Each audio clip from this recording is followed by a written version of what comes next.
Welcome, ladies and gentlemen, to Weekly Pics, our weekly show where we pick up a recent movie, sometimes an old one, and we let you know about it so that way you can decide if it's worth watching. I am, of course, Rob, aka Bioscope, author, writer, and with me right now is our leader, El Capitan, Mr. X, the leader of the Black Nerds X-Men group, Mr. X Jordan. Yo, what's up? Nice to see you. So we've got our two movies set up. We normally make it a quick 1-2. Mr. X, you're first, and then it'll be me, and then we rate it according to where do we put on our local channels. Cool, no problem. So the movie that I'm going to be talking about this week is Lobola Man. So this movie came out late last year, and it's done by the same guys I've mentioned before, Burnt Onion Productions. So in this movie, basically, what happens is there's this guy who's played by Maleka. His name is Ace. What he does is, well, he believes that Lobola is a scam, but he knows that he can make a lot of money through this process. So what he does is he becomes a representative of the family that's going to negotiate lobola for on behalf of the husband or soon to be husband. So what he does is he makes sure that he negotiates the lowest price possible, right? But he does this under the guise of being a family member to whatever family that is going to be representing. And he gets like a commission from this negotiation. So whatever money that they were supposed to negotiate with, he gets like a 30% commission. So this time around, he gets a new client, but this new client is so embarrassed of his actual family that he just wants him to be part of this whole thing and pretend to be his cousin. And they make it seem like he is the proxy to this guy's family to represent the family as, the guy who's going to be representing the family for lobola negotiations. But here's the kicker. This guy, the lobola negotiator guy, Ace, the main character, he met some girl in the beginning of the movie, right? Okay. Who happens to be the future wife of the guy who actually consulted him to do this lobola negotiations. So now there's a whole love triangle thing happening here. Okay. And it gets very interesting as the movie goes along. So obviously he also has this guy, main character, he also has a few people that he also brings into the lobola negotiations if the person that he's dealing with doesn't have family members or it's a rare case. And these are people that are also like scammers of sorts. They're also in disguise and pretending to be family members of the person that has to, Yes. who wants to marry someone else. So it's kind of similar to that movie with Kevin Hart and Josh Gad. I don't know if you remember that movie, but it's a South African take of that movie. And obviously things are a bit different. And also the storyline sort of like pivots from whatever happens in that movie. But in its essence, it's basically that Kevin Hart movie. The cast is great. There's comedic pieces, or rather comedic moments that are really impeccable. I really enjoyed it. Actually, I was viewing it for the second time today. I enjoyed it more than I did the first time, now that I'm watching it. Because initially, when I was watching it, I was going to give it like a 6.5 because I felt like the two male leads. I felt like the other guy, right, who has also, so his name is Sandile Mahlangu. I just felt like he was miscast because this guy's way too good looking, dog, to play a nerd. But when I was watching it today, I realized that no, he's actually perfect. There are some good-looking guys that are nerds, that are IT guys, and yeah, he just played it perfectly.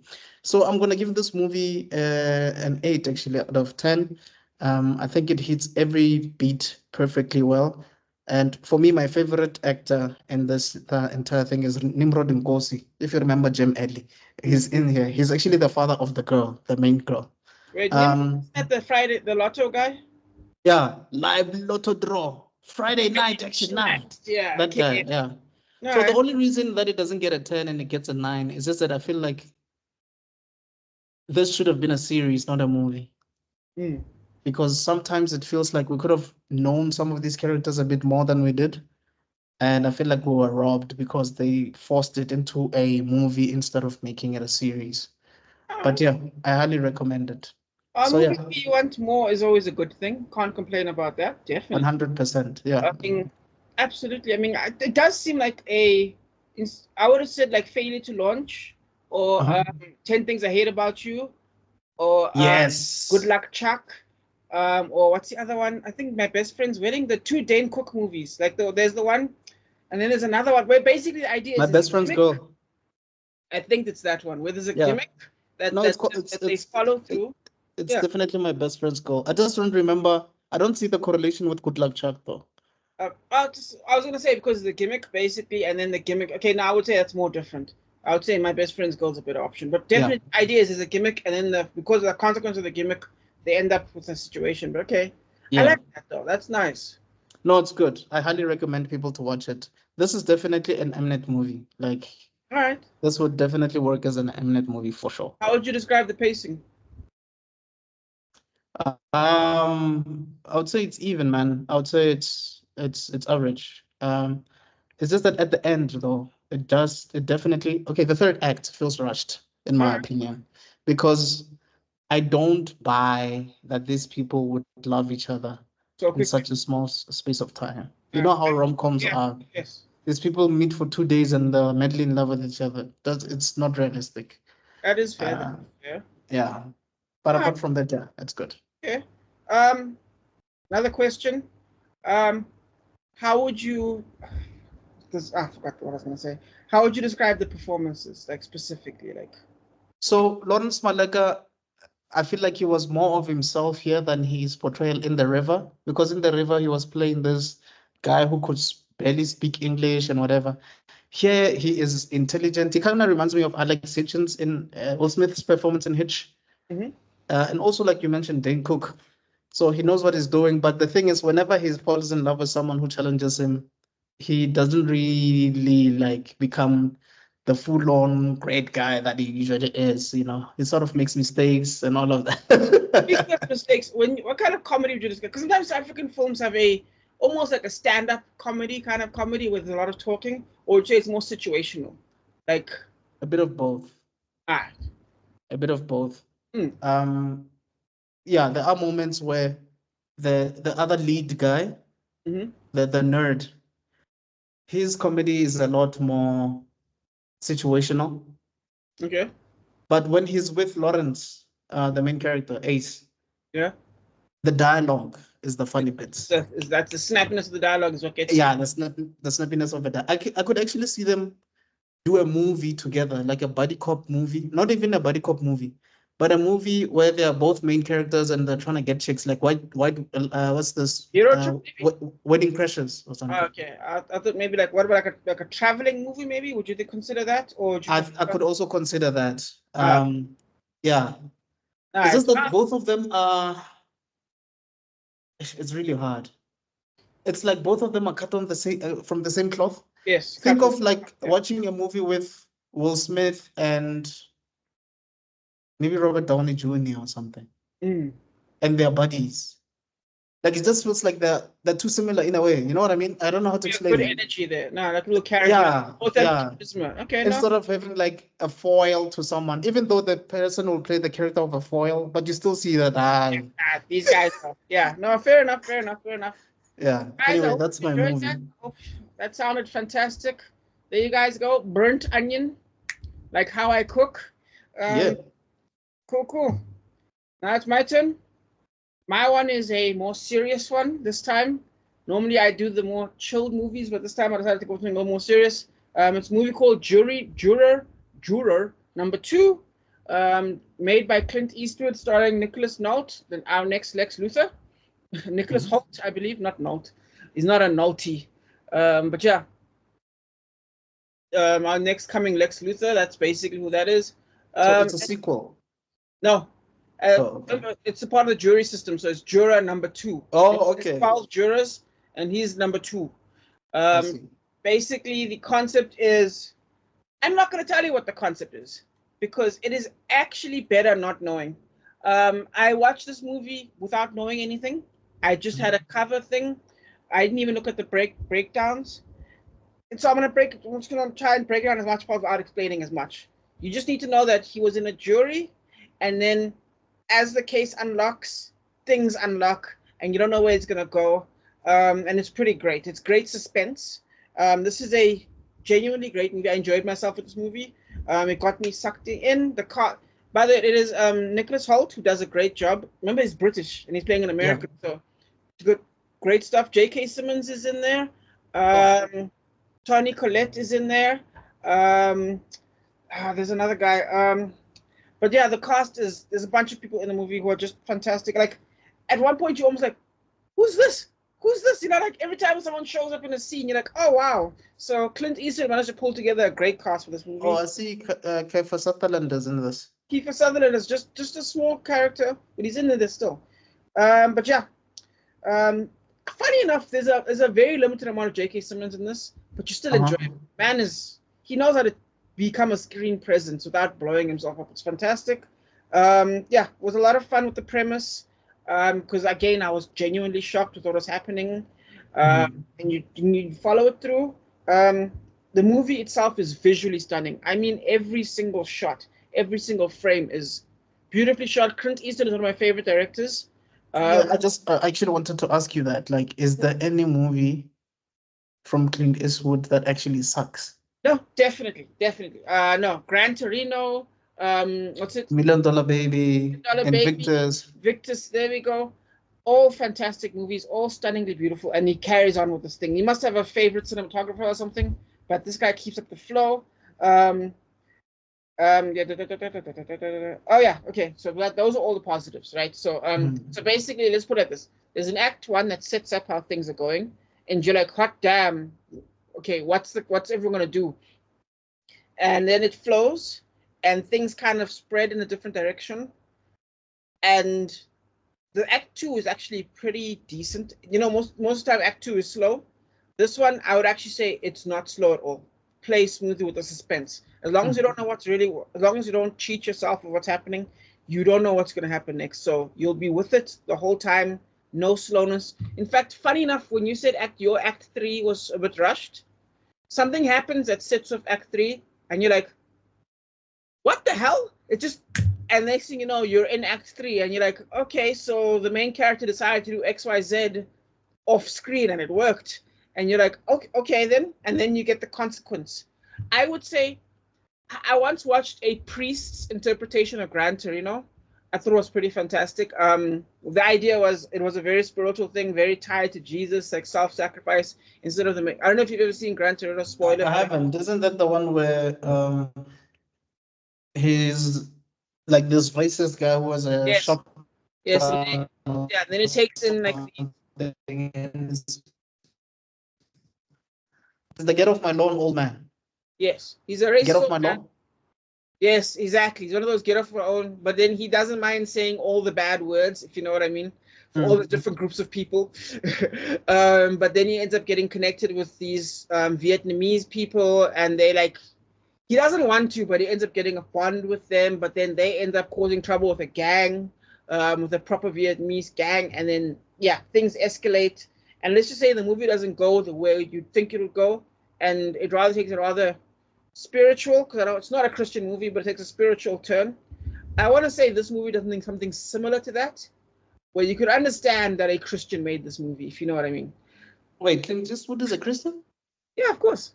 I didn't know. He doesn't talk about it aggressively like other people, like Mark. Like, he doesn't talk about it aggressively, but he's definitely a spiritual person. And if you actually pay attention to some of these movies, you can kind of see it. Same thing with Gran Torino. Like what? Daddy Harry? Obviously, that's not his movie. Well, no, technically the later ones are, but his early stuff is not him. But that's more of a conservative movie. That's another discussion for another time. But yes. Anyway, genuinely good. I would say the one negative is this. This man is such a good director, right? He does such a good job, but his work is almost too clinical. Like, you know what I mean? Like, sometimes your cuts can be too clean. I think we just. By the way, this is me plugging all our own stuff. Please watch our channel. We talked about it once with Police Story, where we talked about how the crash through the village scene was a lot better in Police Story than it was in Bad Boys 2. Yeah. Because of the lack of cleanness to it. So what ends up happening with this one is, so let me give you an example of a scene that happens like early in the beginning, right? There's a scene where we discover that he has a wife. Okay, he has a wife and a child, and they kind of have a quick conversation, and they have like a what's it called? The baby shower? That's what it's called. A baby shower. All of this takes less than a minute. These like 3 scenes, and they establish, okay, they've got a family, they're tied to this, they're friendly people, right? And Nicholas Hoult plays it so cleanly, right? Again, does a good job. You understand exactly what's supposed to happen in the movie with his reactions. It's perfect, but it's so clean that you don't get the fluff, and the fluff, I almost feel like I can't even explain it to you properly. I can't even articulate it.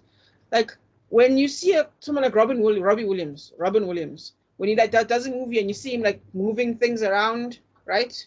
And you can kind of tell, okay, he's busy, he's making himself busy, and it adds to his character. So I would say that's the negative of this movie. It kind of lacks a little bit of personality. All right, I see what you're saying. In that Nicholas Hoult is a father, an expecting father who wants to be with his wife and is dealing with XYZ. Right. But he's not a father with no sense of humor, or maybe like an overly serious father who's sort of, do you know what I mean? Or he's a comedian father who deals with his pain by doing XYZ. All those little extra things that some a really talented character would have, where you go, this kind of person I know, and he's dealing with XYZ. Instead, he's wait, isn't it because maybe Clint Eastwood is like your Tarantino type of directors who wants the character to be exactly the way they want them to be? Like you don't have autonomy. Okay, I see. No, I 100% agree with that, right? But now here's the problem with Tarantino, right? Think about Walton Goggins, his character from Hateful Eight. His character was bombastic, explosive.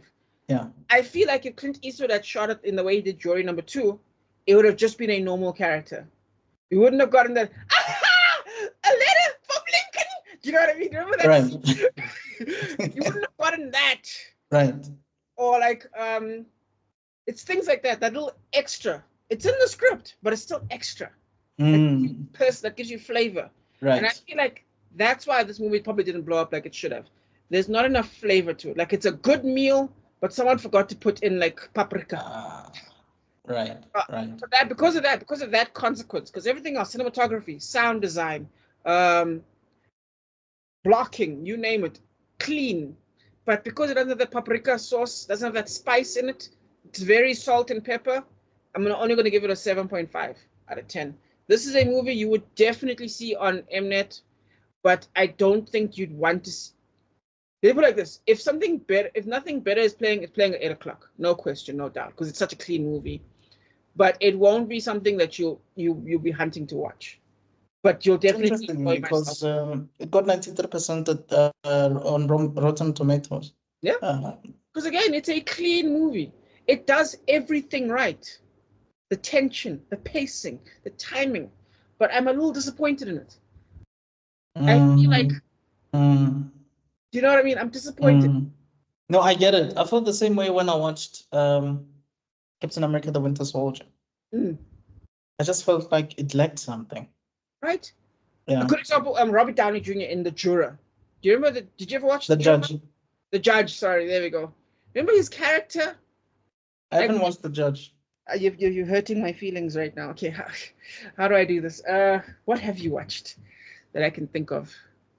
A movie with Chris Rock in it, maybe? Like, do you know what I mean? Like Chris Rock, top 5?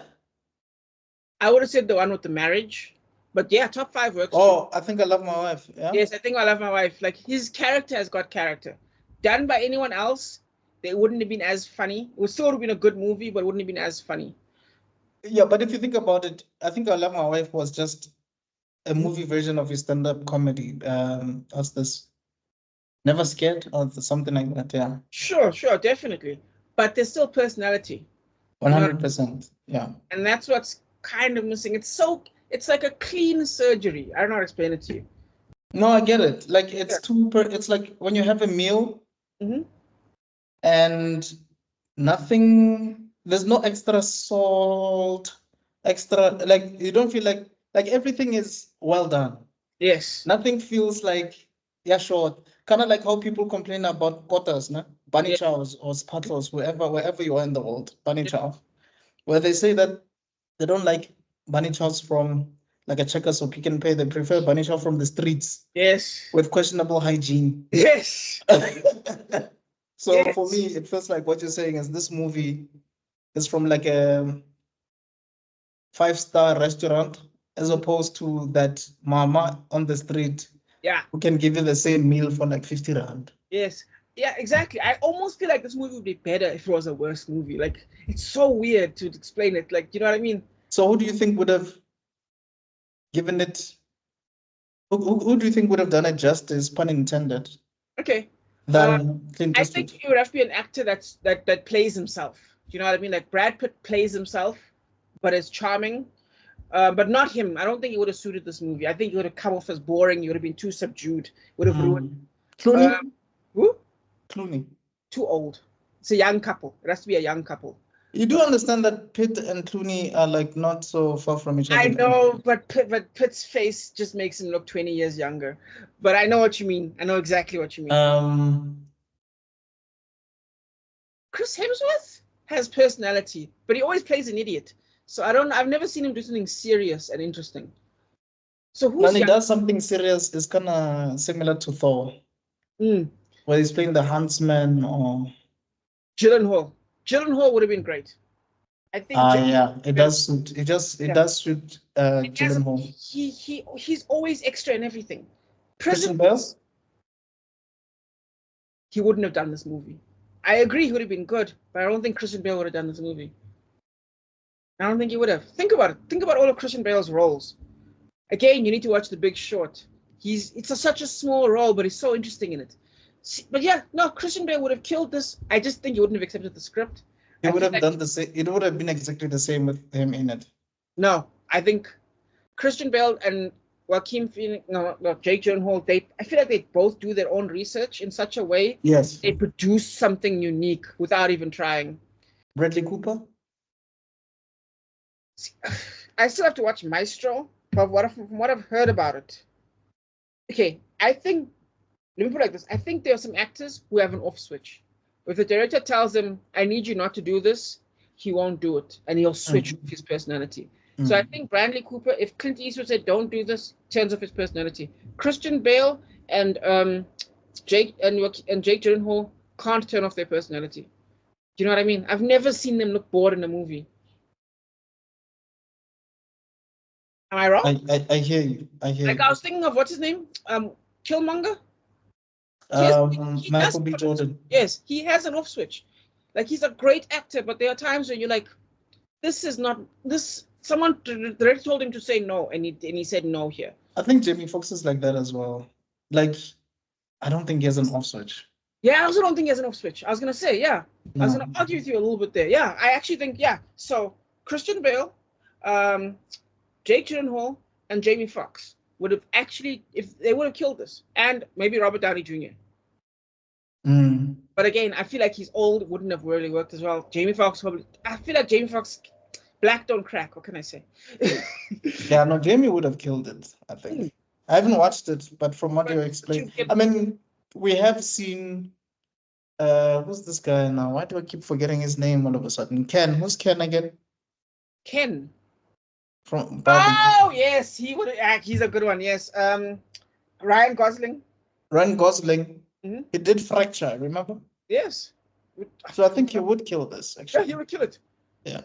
I mean, he was literally playing a robot, and I felt all the personality in exactly. So yes. Oh, we should have a discussion about this one day. That's actually a good point. Like, actors that don't have an off switch. I think that's such a good. Now that we've come up with this right now, it's such a fun idea. Yeah. Denzel doesn't have an off switch. Samuel Jackson doesn't have an off switch. I know you don't like Denzel, but you can't. No, please don't. Yo, wait. Whoa. Wait, I never said I don't like him. I just said it's overrated. So, okay. and I don't see the hype. I don't see I don't see why people say it's overrated. I don't get it. Okay, but you can agree that he doesn't have an off switch. Like, it's Denzel. every Yeah, for me, it's it's like never even like Don Cheadle for me personally. no, good point actually. Though I mean, can we say Don Cheadle's been tested? I mean, he's done a lot of stuff. Yes, but like Pharrell Williams, he's in the drums. How often is the album his? Do you know what I mean? I mean, have you watched Talk to Me? Have you watched I haven't seen it. Crash? Have you watched? Everyone hates Crash. Who the hell watches I Crash? don't hate Crash. And plus, again, ensemble. I'm talking about putting a movie on. That's one movie we disagree on, by the way. I don't hate Crash at all. Really? You think it deserved the Oscar? Yeah. You think it deserved Best Picture? Yes, I do. Let me just have a look. What was it up against? Just so I can yell at you. You know what? Never When mind. was this? This was 2003, no? Or 2004? Hey, dog. I failed history because I don't know dates. What do you think? History is all about dates? Yes, it's why I ditched it in grade 10. Because I love history. It's 2004. Well done. I love history as a subject, but at some point they ask you, okay, what year did this happen? And then I lose it. Then I fail whatever the subject was. Oh, okay. No, I hear So you. I ended up to ditch history as a kid. Okay. But anyway, not to the point. No, but I'm just saying, Don Cheadle, I mean, he played Miles Davis, didn't he? There's a movie called Rosewood that he also did. I don't even know what you're talking about. I feel like proves my point, but no, fair enough. No, I'm not. I will not say I argue. Fair enough. No, let me put it this way. I do understand what you're saying. I'm not going to pretend like I don't know what you're talking about. But I will say that when he applies himself, when he really, really applies himself, he really goes all the way. See, and that's the problem. With Jake Gyllenhaal, even when they're not applying themselves, it looks like they're applying themselves. Have you seen Demolition? Not Demolition Man.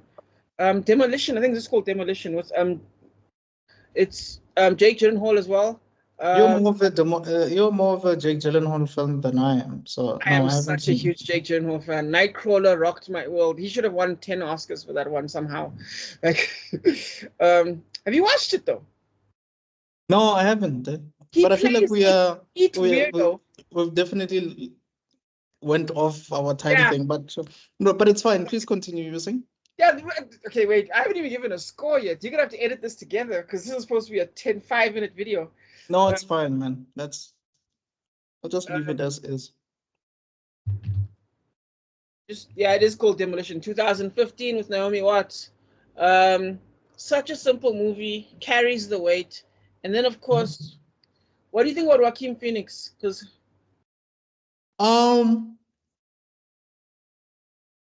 I think Joaquin Phoenix is. I think you and I have had this discussion a couple of times. I'm pro. And even actors have this discussion. For me, Joaquin Phoenix is an actor. He's not a movie star. He is the kind of person that actors look up to. Really? Like that's how much. Personally, yes, that's what I believe. I believe that when people think of actors, like real actors, he's definitely on that list. I watched Her. Yes. In December or in Jan, I don't remember. But like recently. Yeah. Oh well, anytime is better than. How you like Spike Jonze? And I loved every single minute of that movie.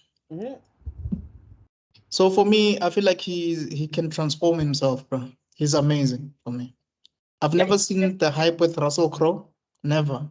But Joaquin Phoenix definitely I have. Pardon? No, I don't have my feelings. Okay, what about Jonze? How do you feel about Spike Jonze? Who's Spike Jonze again? I know the name. The director from Her. No, he's brilliant. Because he also did Three Kings and one of my favorite movies of all time, being John Malkovich, which of course is got one of my best writers of all time, probably the greatest writer of all time, Charlie Kaufman. We've had this discussion before, yeah. Yes. One day we'll have a Charlie Kaufman discussion, just talking about. I think you and I need to do that one day. Just talk about directors and their work. Yeah. But then I'm gonna have to force you to watch Eternal Sunshine of a Spotless Mind, adaptation, Synecdoche in New York. And you have to watch that one at least twice, maybe even 3 times. Okay. Because again, just to understand what's just happened, you may have to watch it twice.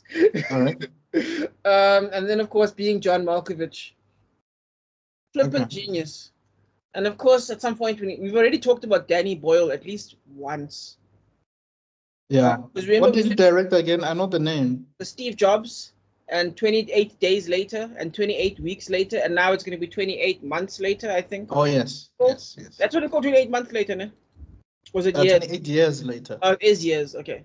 Yeah, 28 years later. So definitely Danny Boyle is something I'm going to talk about just to break away from my undying love of David Fincher. So we have to go there at some point.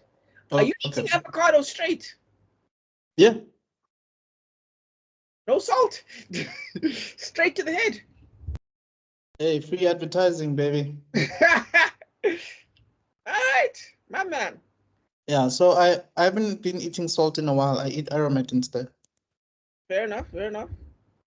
Yeah. Anyway. Yeah, anyway, point is.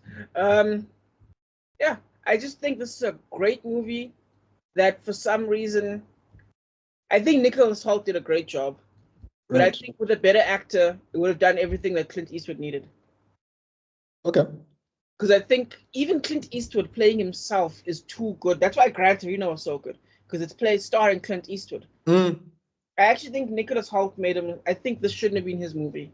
But I think also Clint Eastwood knows that people like him. Yeah. When he plays himself. True.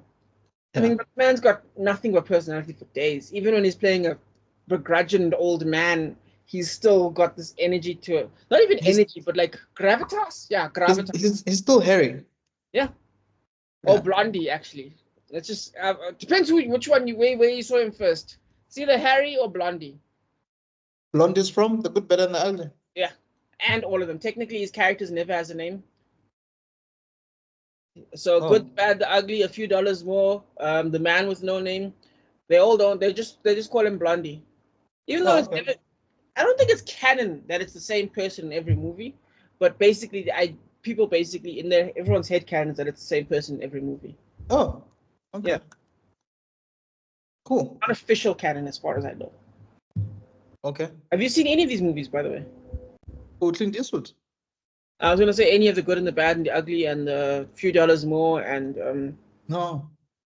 Pale Rider. Okay, that's not Clint Eastwood, but Unforgiven at least.